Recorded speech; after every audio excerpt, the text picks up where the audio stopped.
I just did that for nothing. Hi, Jen.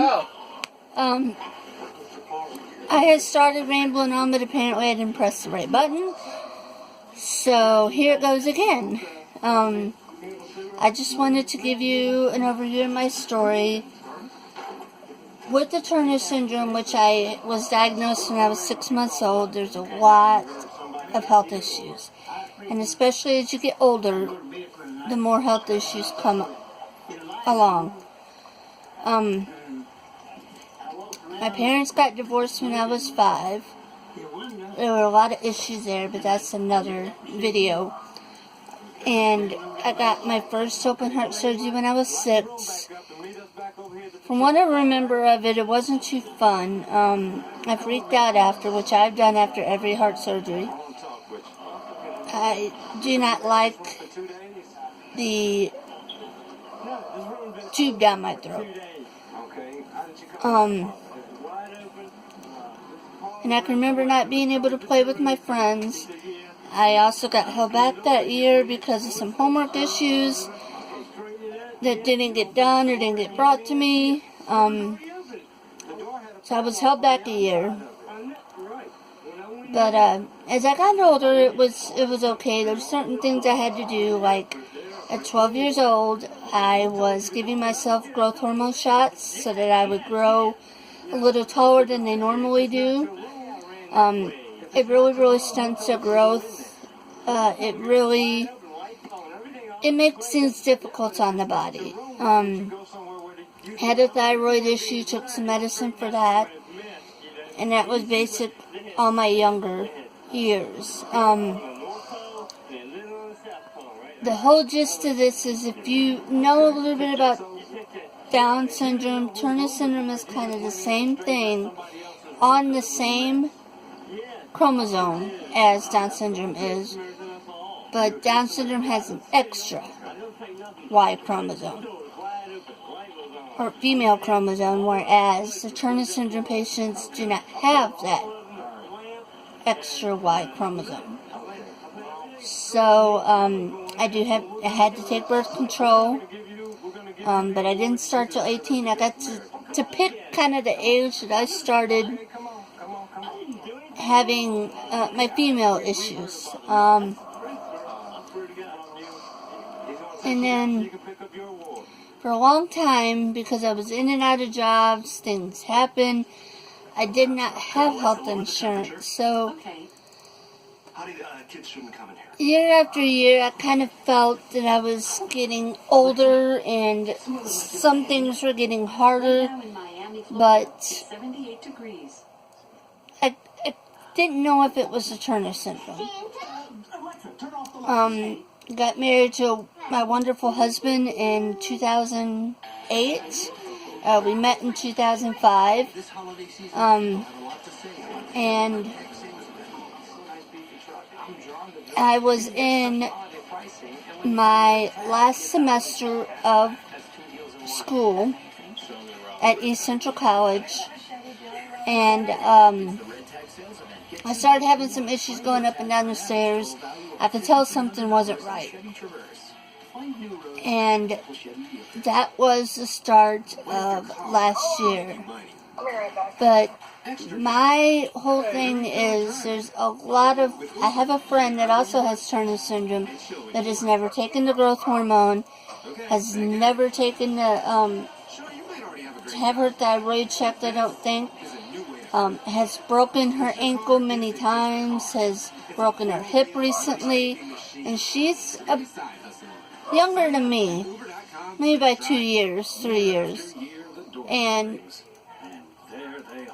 she never did take the birth control, which, because we don't have enough of that in our body, we are also prone to osteoporosis, which wears down the bones, and that's why she breaks a lot of bones easier. So I never had that problem, thankfully. But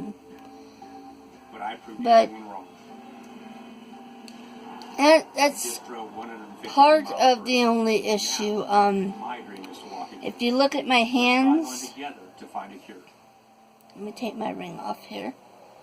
Year after year, the doorbell rings. There they are.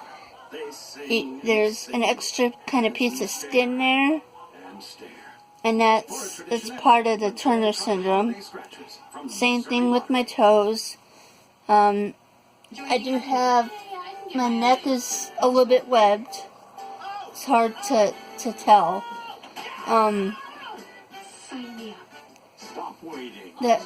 Some of the facial features, I have a small mouth, and the roof of my mouth isn't very big, and that's part of the Turner syndrome too. But it's very rare.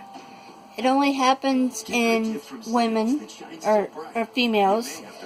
And there's a lot of things that, especially as you get older, you have to keep on top of. When I was in school, I was at the doctor's every year or 6 months, whatever the doctor saw fit. It was actually my favorite part because I got to kind of miss school and go on a trip with Mom and see my doctor, which I absolutely adored, and see the people that I loved. And that hospital looks totally different than when I was younger. But it's still filled with the same people that love kids and want to help. So that's some of the things that can go on. And I'll tell you, that takes us up to about 2 years ago. In March of last year. Well, I started having kind of health issues before then. So, it was a year before even that. March of last year, I had a real bad anxiety attack and asthma attack. When I went to the hospital, they decided to keep me overnight.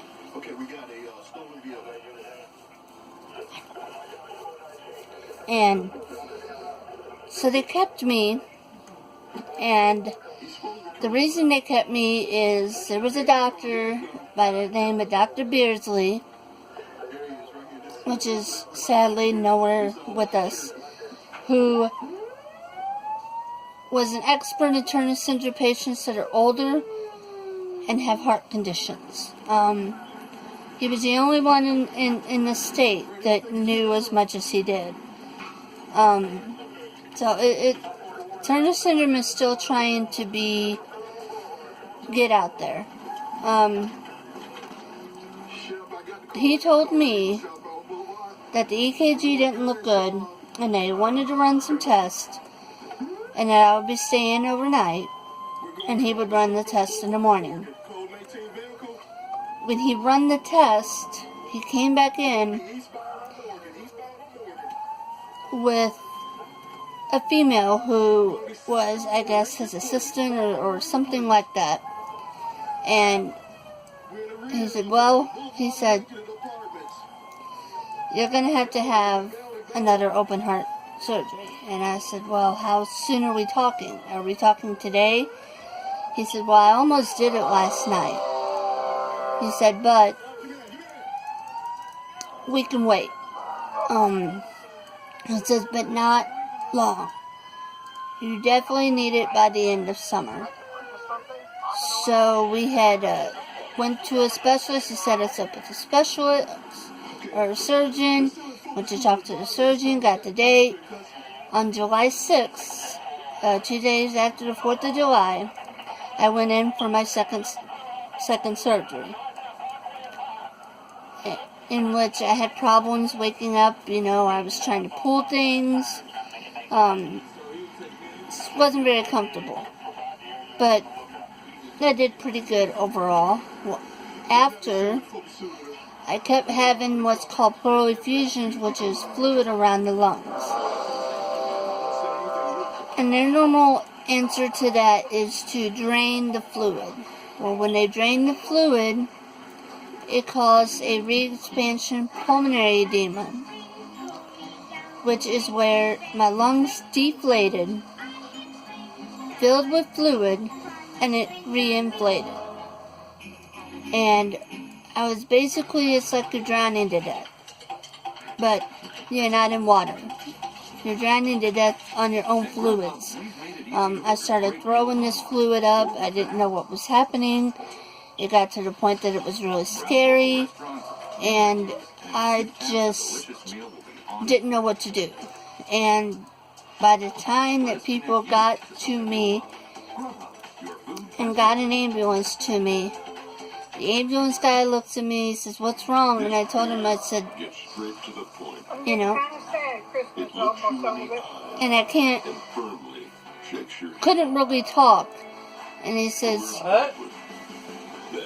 "What's wrong?" And I said, "I'm drowning." And he's okay. And I heard the other guy, come back and heard the stretcher come down. And he says, "Do we need to start it?" He goes, "No, put her on the stretcher and let's go." By the time they got me on the stretcher, they started cutting me off, setting things off immediately. I threw up foam all over myself, and I guess I passed out. I don't remember anything until I woke up the next day. Christmas isn't over And until New Year's. the doctors had told my husband and family that if they had been 3 seconds later, I would not have been here. I still need to come over and see your little Christmas setup. So I was dealing with the fluid for generally about 5 months until I had to switch doctors because they were not listening when I was telling them something was wrong. And I switched doctors, he figured out what was wrong, and they tried to go in through the groin to fix it and put plugs, because the mechanical valve that they put in, so I would maybe never ever have to have another surgery again, did not fit right because of my valves and the arteries and things just weren't, they're not the same inside. And it didn't work. It was leaking. And that's what was causing all these pleural effusions. That's what was causing things like that. And when you have pleural effusions, you're having spasms. And these spasms are so bad that I was up for 3 days. Not able to sleep, not able to eat, hardly able to drink, can't get comfortable. And in this time, you know, you've got doctors thinking that you want drugs, and that's not what I wanted. In a way it was. I wanted some relief from this pain. It was intense. And they tried to go and take plugs up and plug the hole up, but the hole was too bad and they didn't have plugs enough to fix it. Big enough to fix it. So I went in on November 30th for that procedure, and he told us right up front that there's a 75% chance it will, and a 25% chance it won't. And he goes, "I bet you're in a 25% chance," which, of course I was. It didn't work. So they kept me in the hospital. That was on a Monday. My surgery was on Friday, which was December 3rd? Yeah, December 3rd. Went in, a little bit scared. It was my third one. And didn't immediately come out of anesthesia after that. My husband came in the next morning and said, "Why is she still asleep?"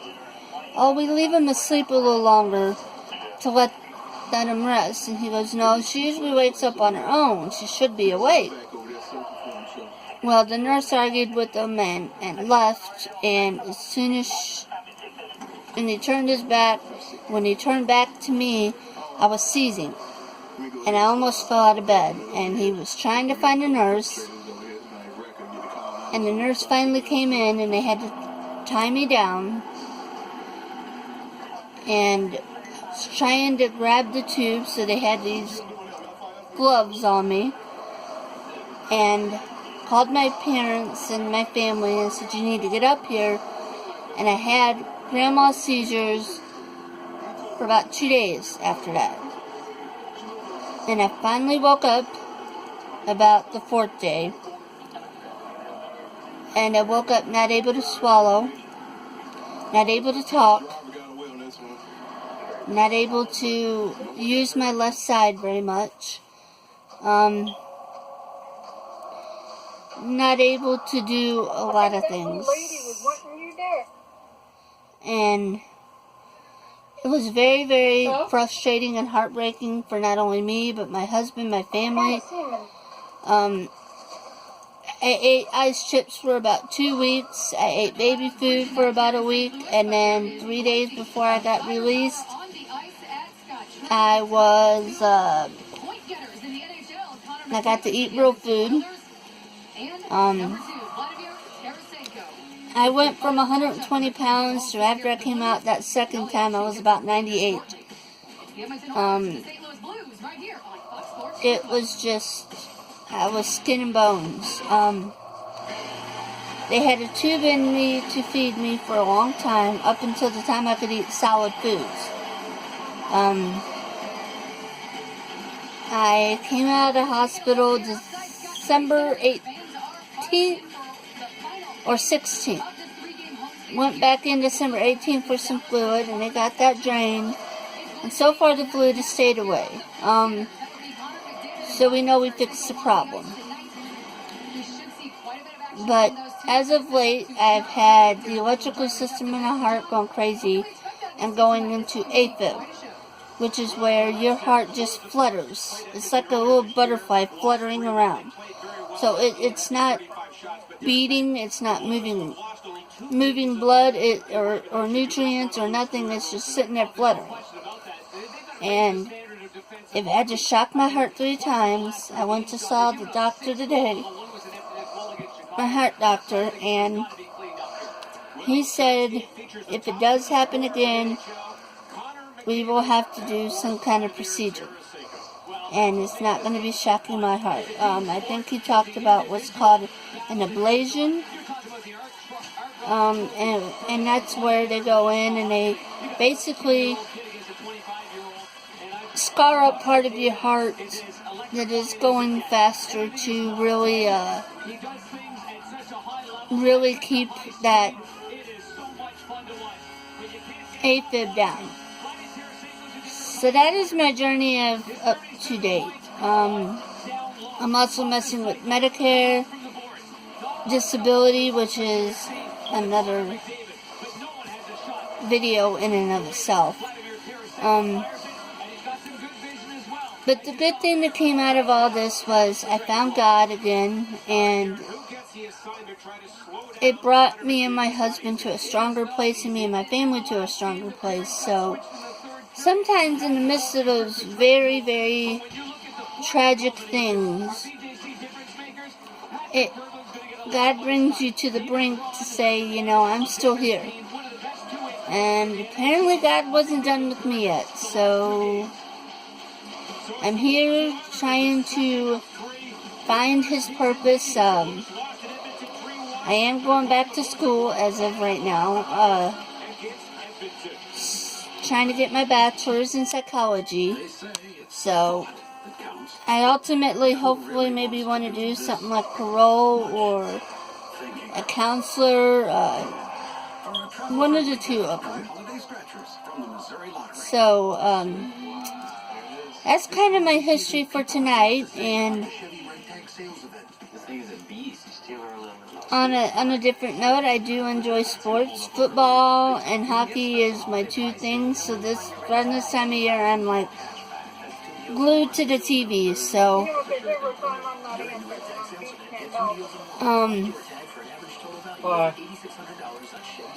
so by the way, the Blues play tonight. Let's go Blues. So